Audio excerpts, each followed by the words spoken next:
करे सो होए।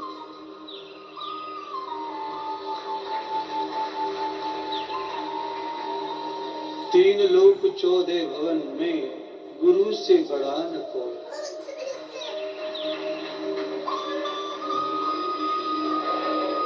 हमारे आदि अनंत गुरु भगवान शिव हैं।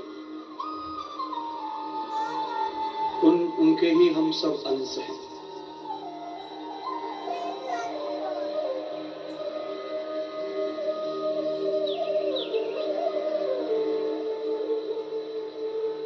हम जब बूंदी के लड्डू बनाते हैं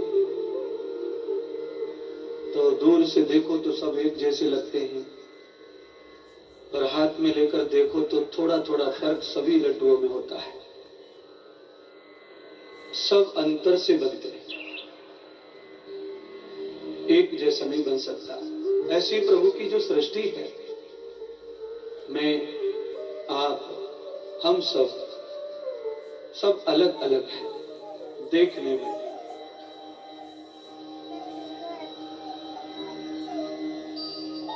प्रभु सकल सामर्थ्यवान है, फिर भी अंतर तो रह गया है। अब ये अंतर रह गया है कि प्रभु ने छोड़ा है। परमात्मा से अंतर रह गया है, ये बात होगी तो परमात्मा का सम्मान कम हो जाएगा। परमात्मा ने अंतर छोड़ा है सभी में। शास्त्र कहते हैं मुंडई मुंडई मित्र भिन्ना। एक ही क्लास में पढ़ने वाले छात्र अलग अलग प्रतिभा के होते हैं, चाहे वो गुरुकुल हो, चाहे स्कूल हो, कॉलेज हो। पढ़ाई की पद्धति जो हो, पर सब में अलग अलग प्रतिभा होती है। किसान की अलग प्रतिभा है, नौकरी में, ऑफिस में काम करने वालों की भी प्रतिभाएं अलग अलग होती हैं। ऐसे ही विद्वानों की प्रतिभा अलग अलग होती है, कथाकारों की भी अलग अलग होती है, साधु संत सन्यासियों की भी अलग अलग होती है, और श्रोता भी अलग अलग होते हैं। सभी श्रोता एक जैसे नहीं होते।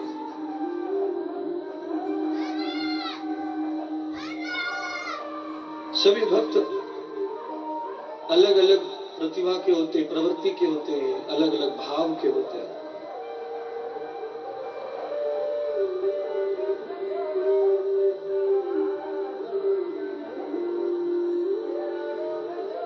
पर अलग अलग होके भी हम सबको एक ही लक्ष्य की प्राप्ति करनी है।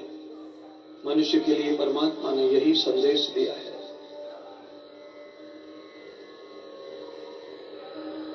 आए एक ही गैल से जावत एक ही गैल, आए एक ही ठोर से जावत एक ही ठोर, अपने अपने कर्म से होते बार हो। हमारा आगमन और हमारा गमन एक घाट से ही है, पर कर्म का फल भोगते हुए हम सब अलग अलग दिखाई पड़ते हैं। आप किसी भी रोड पे चले जाइए, यूं आपको यात्रा मिलेगी। कोई इधर से जा रहा है तो कोई इधर से आ रहा है।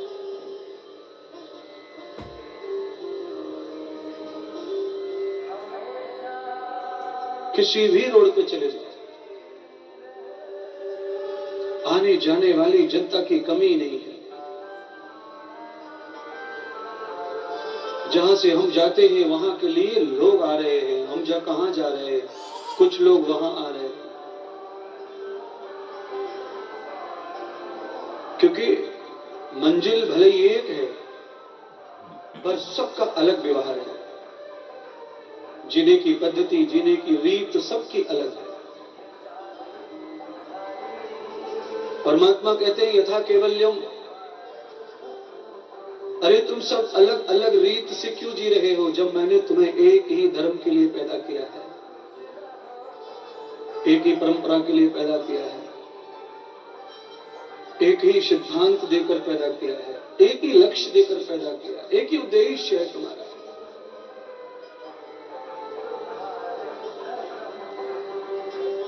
अरे उद्देश्य एक है तो फिर हम अलग अलग क्यों दिखाई दे रहे हैं? अलग अलग क्यों कर रहे हैं?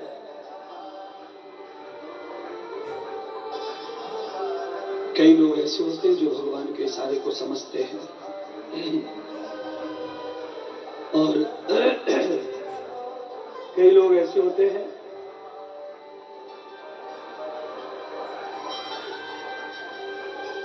जो परमात्मा के इशारे को समझ नहीं पाते हैं।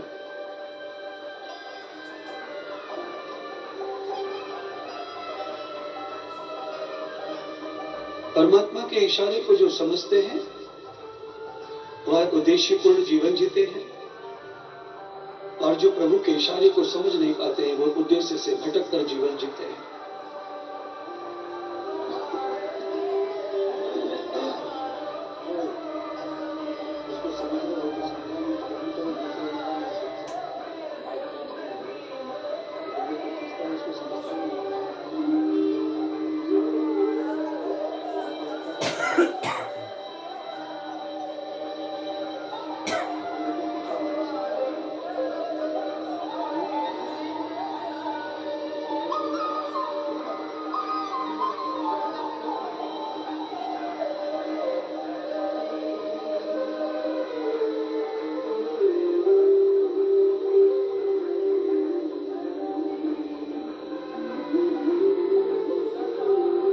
पहले जो सबसे मैंने कहा उसे दोबारा रिपीट करिए।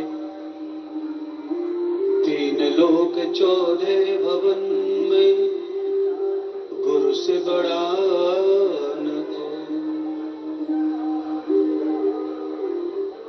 करता करे न कर सके गुरु करे सो। अब मान्यता समाज की या आपकी ये है कि हम गुरु को क्या दर्जा देते हैं। हमने गुरु को कहाँ रखा है अपने जीवन में, उससे भक्त का कल्याण निहित होता है, मंजिल निहित होती है, उद्देश्य निहित होता है। परमात्मा ने हमें मनुष्य के रूप में अवतार दिया कर्म करने के लिए और कर्मों के बंधन से मुक्त होने के लिए, पूर्ण होने के लिए। पर अब ये सिखाए कौन? प्रभु ने हमारा निर्माण किया, अच्छी बुद्धि डाली, अच्छा चित्त डाला, अच्छा मन डाला, सब कुछ अच्छा डाला। पर ये डाल के भी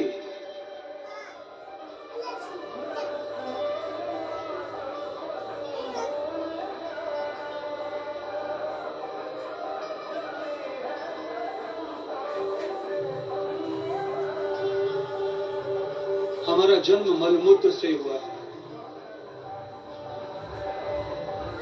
और हमारा जन्म अगर मलमूत्र से हुआ है तो इसका मतलब ये है कि हमें जो भी अच्छा मिला है वो सब व्यर्थ हो गया।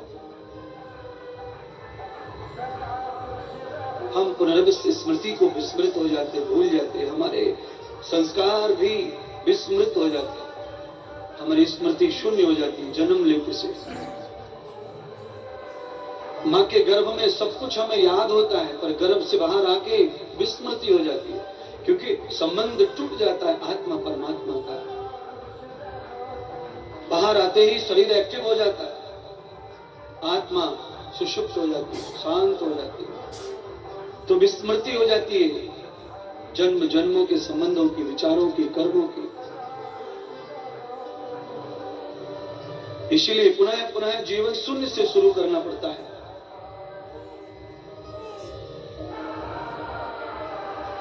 शून्य का पहला अक्षर अ, ये मां सिखाती है। आ, मां सिखाती है, गुरु है वो। बाहर की दुनिया में क्या चल रहा है इसका ज्ञान पिता देता है। आकाश में, धरती, समुद्र में क्या बसा हुआ है इसका ज्ञान आचार्य देता है, टीचर देता है, पुस्तक देती है। परमात्मा का मुझसे संबंध क्या है इसका ज्ञान गुरु देते हैं, दीक्षा देती है, सत्संग देता है।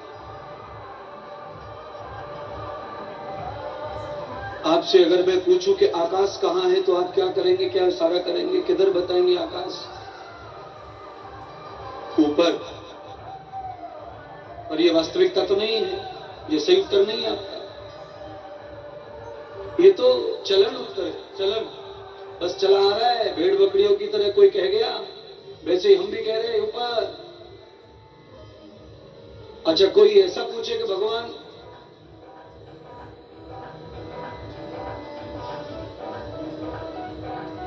कभी कोई ज्यादा गलत काम कर दे, दिल में ठेस पहुंच जाए, हम उसका कुछ न बिगाड़ पाए, तो हम भी वही कहते हैं कि ऊपर वाले से डर, ऊपर वाले से। ये किसने, क्या मालूम किसने घर बता दिया भगवान का ऊपर है। ये दुनिया भीड़ चाल।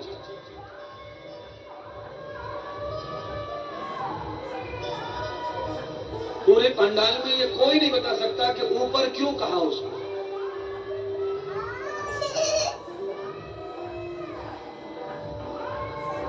हाँ, पर्यायवाची अलंकार शब्द है ये। ऊपर वाला उसे इसलिए कहते हैं कि संपूर्ण सृष्टि में जो भी बलवान है वो सब उसके अधीन काम करते हैं, इसीलिए उसे ऊपर वाला कहते हैं। वो ऊपर कहीं रहता नहीं है। ऊपर अगर वो रहता है तो ये सनातन संस्कृति ऋषि मुनियों की ये विद्या नहीं है, शिक्षा नहीं है। ये कुछ लोग हैं जो दूसरी संस्कृति को पालते हैं, वो ऊपर बताते हैं। कोई कहते सातवें आसमान पे भगवान है, कोई कहता है कहां है भगवान है, कोई कहता कहां भगवान है। पर हमारे ऋषि, हमारे शास्त्र, दर्शन, उपनिषद, हमारी सभ्यता भगवान को सर्वत्र मानती है, और जो भगवान को सर्वत्र मानते हैं वो पवित्र रहते हैं। जो सर्वत्र नहीं मानते वो पवित्र रह सकते नहीं है। जिन्होंने भगवान को एक स्थान मान लिया वो कभी पवित्र नहीं रह सकते।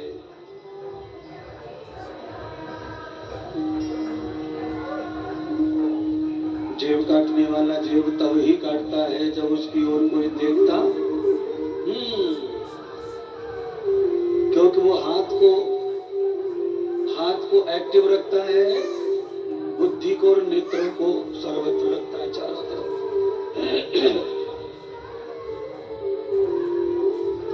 तरफ रखता है। थोड़ा इसमें वो डाल के देखना, बेस डाल के, थोड़ा रिवर्स बेस डाल के देख, हल्का सा थोड़ा डालो। और सर्वत्र दृष्टि डाल करके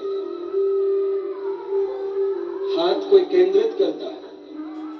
जब उसे विश्वास हो जाता है कि कोई देख नहीं रहा, मेरे गले को खींच रहा है, वो बोलने नहीं दे रहा,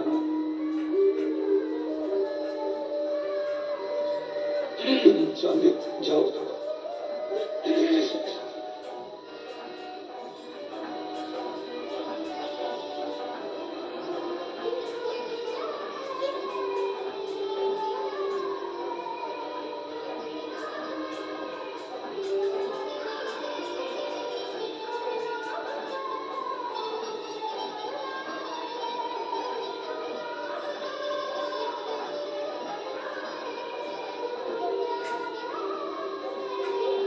नमः पार्वती पतये हर हर महादेव।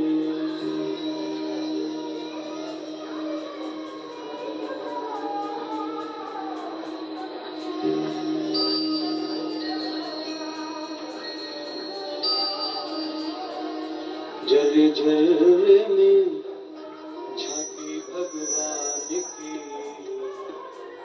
किसी सूझ वाली आंखों ने पहचान की।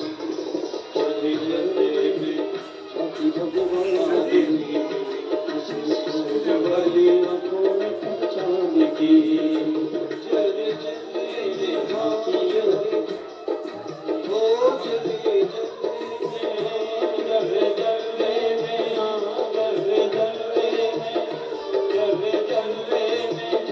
जल भगवान की, किसी सूझ वाली आंखों ने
पहचान की, जले जले में भगवान की, जले में झांकी भगवान की, जले में झांकी भगवान की, किसी सूझ वाली आंखों ने पहचान की, किसी सूझ वाली आंखों ने पहचान की, जले जले जले जले में हाय हाय जले जले में, हाँ जले जले झांकी भगवान की, किसी सूझ वाली आंखों ने पहचान की, किसी सूझ वाली आंखों ने पहचान की, किसी सूझ वाली आंखों ने पहचान की, किसी सूझ वाली आंखों ने पहचान की।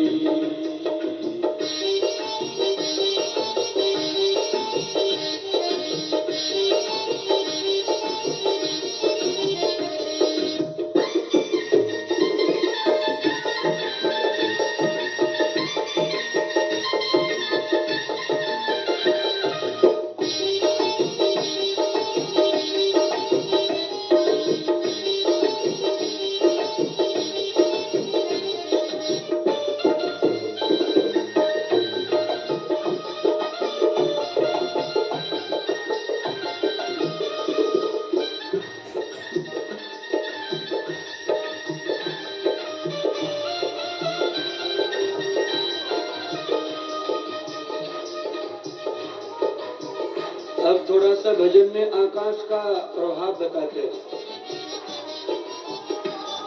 दरअसल में आकाश कहते हैं खाली स्थान को। आकाश, घटाकाश, अवकाश, आकाश। आप जमीन में कोई गड्ढा खोद लीजिए, उसमें से मिट्टी निकाल दीजिए, जमीन के चारों ओर जो खाली जगह दिख रही है वो आकाश है। अब वो नीचे कैसे चला गया आकाश? लोग तो ऊपर मानते हैं, आप भी ऊपर ही मानते हैं। जितना आप गड्ढा खोदते चले जाते, कुआं खोदते चले जाते, मिट्टी हटाते चले जाते, वो सब आकाश बनता चला। जिस प्रकार से क्रिया करने से आकाश कहीं भी है, ऐसे क्रिया करने से परमात्मा कहीं भी किसी सूझ वाली आंखों ने पहचान की, किसी सूझ वाली आंखों ने पहचान की, किसी सूझ वाली आंखों ने पहचान की। ओ जले जले में हाय जले जले में, ओ रामा जले जले में, श्याम जले जले में, भोले जले जले में झांकी भगवान की, किसी सूझ वाली आंखों ने पहचान की, किसी सूझ वाली आंखों ने पहचान की, किसी सूझ वाली आंखों ने पहचान की।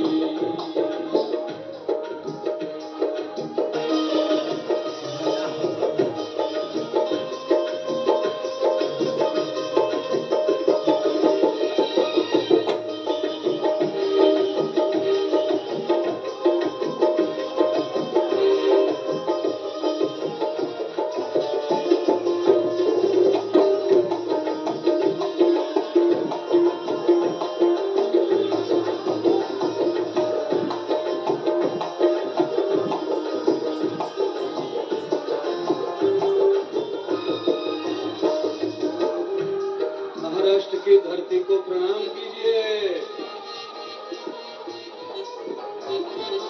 इस भजन में पहले संत का नाम महाराष्ट्र का ही है।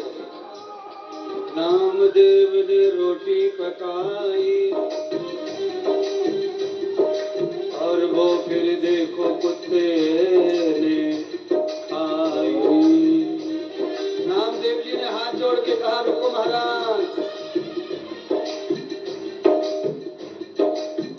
गलती कर दी आपने। ये जो रोटियां हैं इनके ऊपर घी लगाना बाकी है। एक कटोरा रखा है महाराज, घी भरा हुआ, घी का कटोरा लेते जाओ और चुपड़ चुपड़ कर बैठ के खाओ। मैं जान गया हूँ आप कौन है, ये दुनिया जाने न जाने। क्यों सकल बनाई फिर स्वान की, क्यों सकल बनाई फिर स्वान की,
पकड़ के मीरा के फूल की टोकरी में छुपा दिया।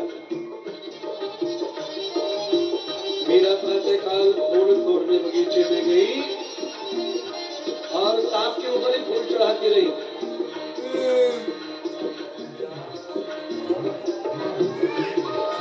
जैसे फूल गिरे, सांप क्रोधित होकर के खड़ा हो गया, फुसकार मारने लगा। मीरा जी ने हाथ जोड़ के प्रणाम किया। मैं अच्छी तरह जानती हूँ तुम कौन हो, पर मैंने गिरधर गोपाल से प्रेम किया है।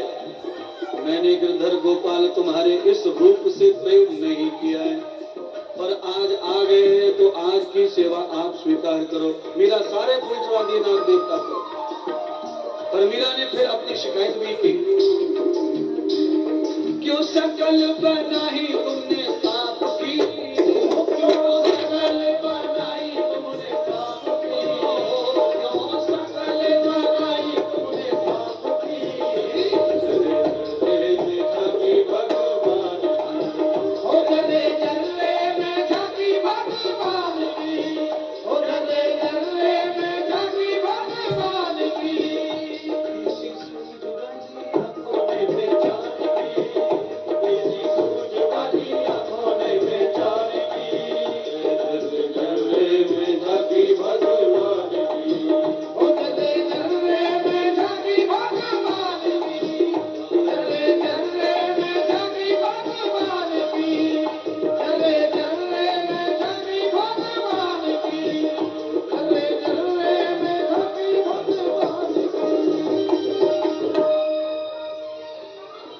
सच्चिदानंद भगवान की जय हो।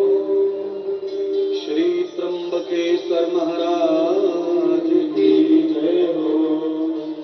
शिव महापुराण की जय हो। जय जय श्री राधे।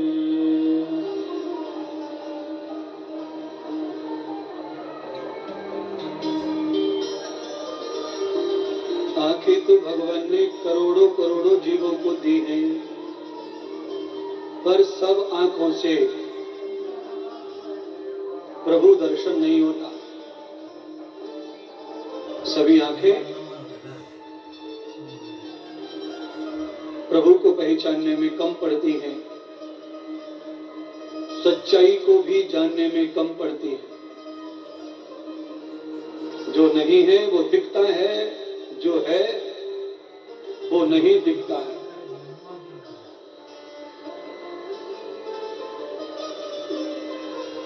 आंखें भगवान को कैसे पहचानेंगी? आंखों से तरबूजा पका हुआ या कच्चा वो समझ में आता? बोलिए, तरबूजा पक चुका है ये आंखों से समझ में आने वाला, तो फिर भगवान को कैसे समझेंगे? अब आप आइडिया लगाओ, मैंने तरबूजे को नाम क्यों लियो? आंखों से आम का तो समझ जाएगा कि आम पका है कि कच्चा है। आंखें पहचानती है आम को, क्योंकि आम पकने के बाद अंदर बाहर एक जैसा हो, पर तरबूजा नहीं। तरबूजा दो मुखा है, क्योंकि उसमें भगवान ने पानी अधिक भरा है, और जिस फल में ग्लूकोज पानी ज्यादा भगवान भरते हैं, उसका बाह्य जो परत है उसे बहुत कठोर और मोटा बनाते हैं। नारियल में पानी भरा है भगवान ने, कितना मोटा ऊपर से ले आ रहे उसको। तरबूजे में पानी भरा है, कितना मोटा ले आ रहे उसका।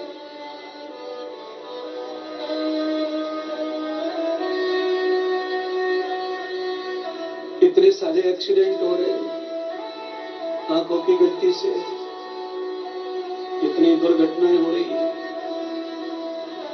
सब्जी काटते समय उंगली कट जाती है आंखों की गलती से। तो ये आंखें कैसे प्रभु को पहचानेंगी?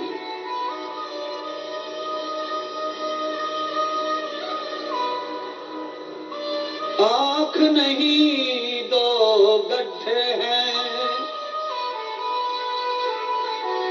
जिनकी आल प्रभु का आभार।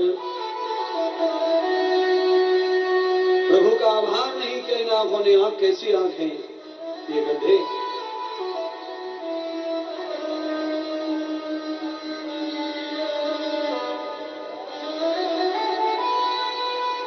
हल्की सी चोट लगती है, आंखें खराब हो जाती है, फूट जाती है।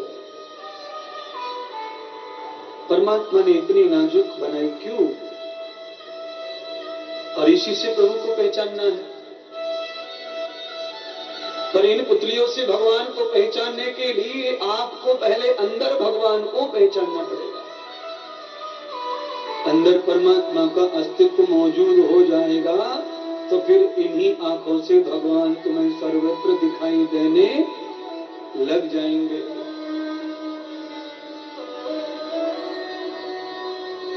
एक गैया गौशाला में ऐसी बिगड़ गई कि वो सूखा चारा खाती ही नहीं थी। क्यों? आदत हो गई थी हरे चारे को देखने और खाने की।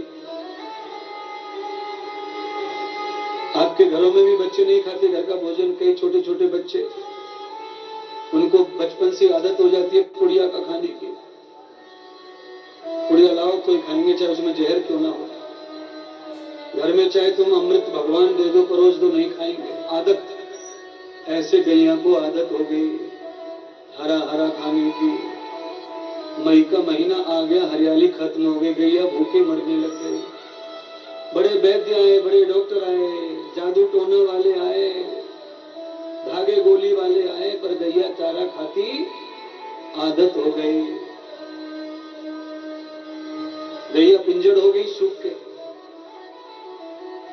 एक दिन ऐसे कोई ग्वारिया गांव का गौशाला घूमने आया, देखा सब गाय रिष्ट पुष्ट, ये गाय कैसे सूखी। गौशाला के मालिक ने कहा कि ये चारा नहीं खाती। क्यों? क्योंकि हरा चारा नहीं, इसीलिए। तो ये तो मर जाएगी। किसान ने कहा चिंता न करो, तुम्हारी गाय चारा खाएगी और तंदुरुस्त हो जाएगी। लाओ 5 रुपए लाओ। गांव का किसान 5 रुपए लेके बाजार गया और बाजार जाके चश्मा की दुकान पे गया, वहां पे हरे शीशे का चश्मा बनवा के लाया। और जैसे हरा चश्मा लगाया, गाय की आंखन पे भूसा पे टूट पड़ी, सूखे भूसा पे। हरा देखने की आदत हो गई थी, जैसे ही चश्मा हरा चढ़ा तो सब हरा हरा देखने लगे। तुम्हारी आंखों पे भी चश्मा चढ़ा हुआ है माया का, इसलिए भगवान दिखाई देता।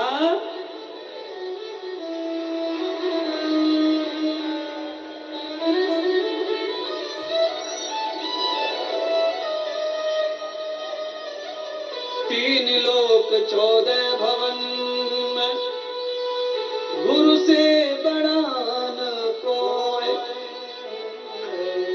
ये तो एक संत ने कहा, अब एक और संत है जो कह रहे महिमा। समुद्र सब स्याही करूं और कलम करूं बनराई, धरती सब कागज करूं फिर गुरु महिमा लिखी न जाए।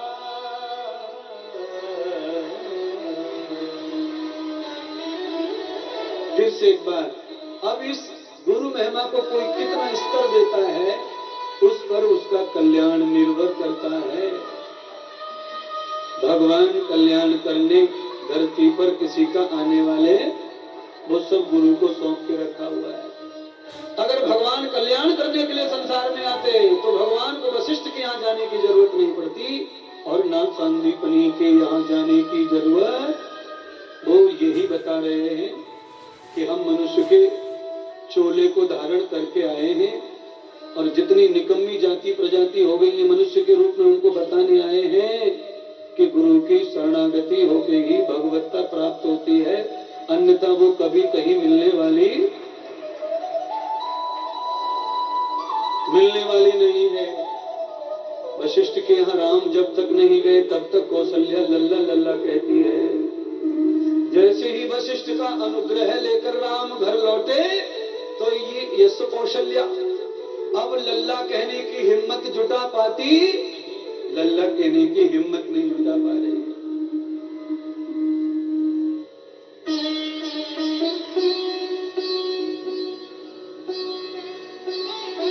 आपकी भी महिमा बढ़ गई है, देख लो कितनी महिमा बढ़ी हुई है? इस समय कोई आदमी आवे नया और पंडाल में आके खड़े होके तुम्हें देखे तो देखकर वो क्या कहेगा बताओ? ये कौन बैठे हैं? कौन? वो ये नहीं कहेगा ये इंसान बैठे, कोई कहेगा ये श्रोता बैठे। क्या बैठे? हाँ भाई, ये कौन बैठे हैं? तो कहेगा श्रोता बैठे, कथा श्रोता, सत्संग श्रोता।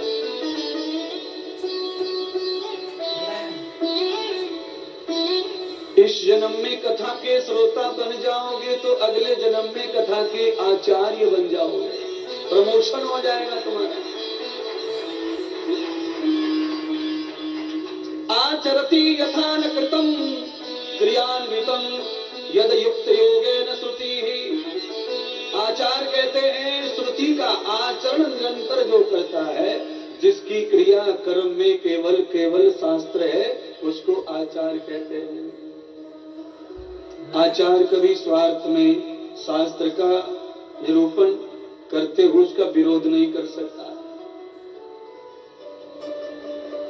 आचार्य के जीवन से न जाने कितने जीवनों का आचार बढ़ता है, व्यवहार बढ़ता है।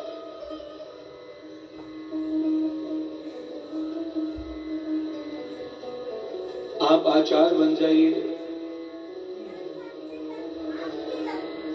सारा का सारा परिवार तुम्हारा सदाचार हो जाएगा।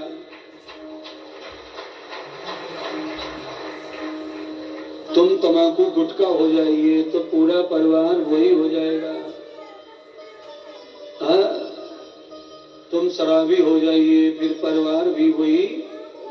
बड़ा दुर्लभ है संसार, संसार लकीर का फकीर है।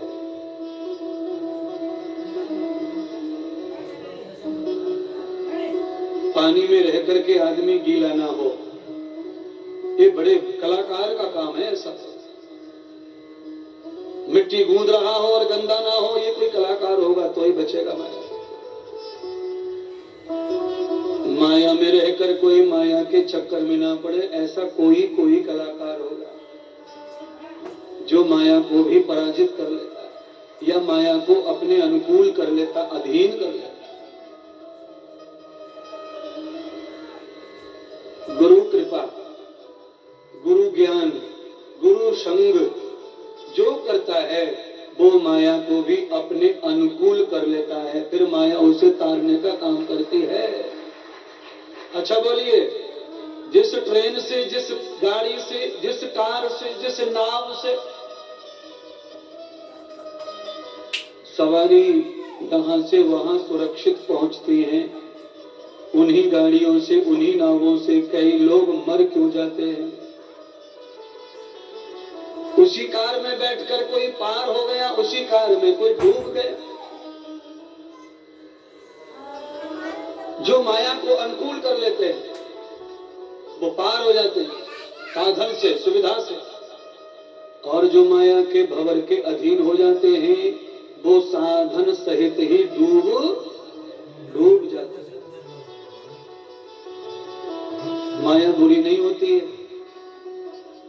पेट्रोल का गलत प्रयोग करेंगे तो नुकसान करेगी और सही प्रयोग करेंगे तो मोटरसाइकिल में डालो पेट्रोल को टंकी में, वहां से नली से निकलेगी। वैज्ञानिकों ने ऐसे सिस्टम से इंजन बनाया है कि पेट्रोल को सूंघ सूंघ कर ऊर्जा देता है और तुम्हें दौड़ाता है।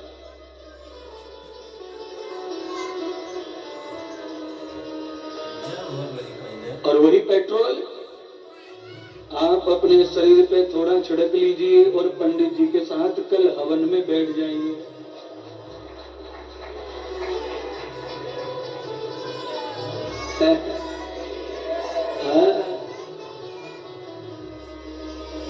उपयोग और दुरुपयोग जिस काम के लिए पेट्रोल है वहां यूज करो तो तुमको सफल कर देगी, और जिसके लिए वो बनी ही नहीं है वो करोगे तो तुमको फेल। यही माया है और कोई माया, पेट्रोल है माया। धड़ाक जलावे, धड़ाक जला दे, राख बना दे।